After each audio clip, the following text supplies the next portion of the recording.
15 juin 2010, des averses paroxystiques, pour reprendre les termes des experts, viennent de s'abattre sur l'est du Var. Le bilan est très lourd, 23 morts et 2 disparus, 32 000 sinistrés, 10 000 véhicules hors d'usage et près d'1 milliard d'euros de dégâts qui poussent le président Sarkozy à décréter l'état de catastrophe naturelle dans 22 communes. Un an après, la plupart de ces communes gardent encore les stigmates de la catastrophe, comme ici, aux Arcs-sur-Argence. Sous la pression de l'eau en furie, la rivière qui coule en souterrain au centre de la ville avait provoqué un immense trou.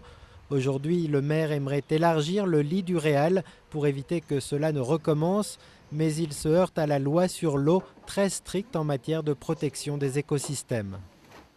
Quand on est face à une règle qui nous emmène sur le mur, il faut avoir suffisamment de discernement pour essayer de ne pas appliquer cette règle et d'avoir suffisamment de bon sens pour dire eh bien nous ne l'appliquons pas. Parce que impact fond de flore sur un terrain qui a été entièrement décapé jusqu'à la roche où il ne reste plus rien, on peut se demander à quoi on joue à ce niveau-là.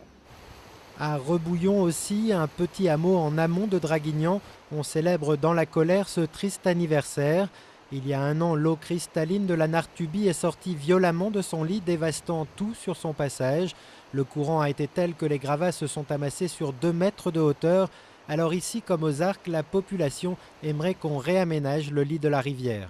Là, on est très inquiet parce que, si vous voulez, on n'a eu que 3 orages depuis l'année dernière. Et à chaque fois, le village, il était débordé, il était envahi par les eaux. Du côté des autorités, on assure que les plans de prévention des risques d'inondation seront mis en place dès le 2e semestre de cette année. Pas sûr que cela suffise à apaiser le sentiment d'abandon des populations.